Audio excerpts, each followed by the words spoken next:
দূরে কাছে দেশে প্রবাসে যে যেখান থেকে এই মুহূর্তে আমাকে দেখছেন সবাইকে আমার সালাম। আসসালামু আলাইকুম রহমতুল্লাহি বারাকাতুহু।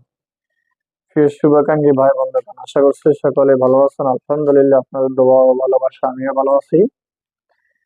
আজকে আপনাদের সামনে কিছু বিষয় নিয়ে হাজির হয়েছি। সেটি হচ্ছে আমাদের দেশে আমাদের অনেকেরই এই সমস্যাটা হয়ে থাকে, যেটা হচ্ছে আমরা আমাদের খানাপিনা কিংবা বিভিন্ন সমস্যা থেকে বিভিন্ন কারণে অকারণে এই সমস্যাটা হয়ে থাকে। অনেকে বিভিন্ন ওষুধ খাওয়ার পর, অন্যান্য ওষুধ খাওয়ার পর, যেমন অ্যান্টিবায়োটিক ওষুধ খাওয়ার পর আপনার এই সমস্যাটা দেখা দিতে পারে।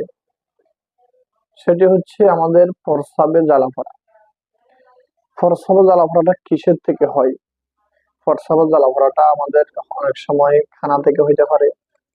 প্রস্রাবে জ্বালা পড়াটা অনেক সময় আমাদের শরীর যখন হিট হয়ে যায়, গরম হয়ে যায়, গরমকালে এই সমস্যাটা বেশি দেখা দেয়। প্রস্রাবে জ্বালা পড়াটা আমাদের অন্যান্য কোনো যদি সমস্যা থাকে, আমরা যদি ওষুধ খাই, অ্যান্টিবায়োটিক খাই, যার কারণে এইগুলা হইতে পারে। প্রস্রাবে জ্বালা পড়াটা আরো বিভিন্ন কারণে হয়ে থাকে। তো এই প্রস্রাবে জ্বালা পড়া যদি আপনি কি করবেন? হয়তো আপনার প্রস্রাবে জ্বালা পড়া মাসকে মাস, বছরকে বছর আছে, ক্লিয়ার হচ্ছে না। এটার জন্য কোনো ওষুধ খাইয়ে আপনার ফল পাচ্ছেন না। হাজার হাজার টাকা আপনি নষ্ট করে ফেলছেন প্রস্রাবে জ্বালা পড়াতে। প্রস্রাবে জ্বালা পড়া হইতে হইতে আপনাদের অনেকের এর এরকমও হয়, প্রস্রাবে জ্বালা পড়া হইতে হইতে আপনার প্রস্রাবের রাস্তা ক্ষত হয়ে গেছে, কিংবা হয়তো আল্লাহ না করুক, হয়তো প্রস্রাবের সাথে বেলাটা যায়, এরকম সমস্যা থাকতে পারে অনেকের। এই সমস্যাটার জন্য আপনি কি করবেন?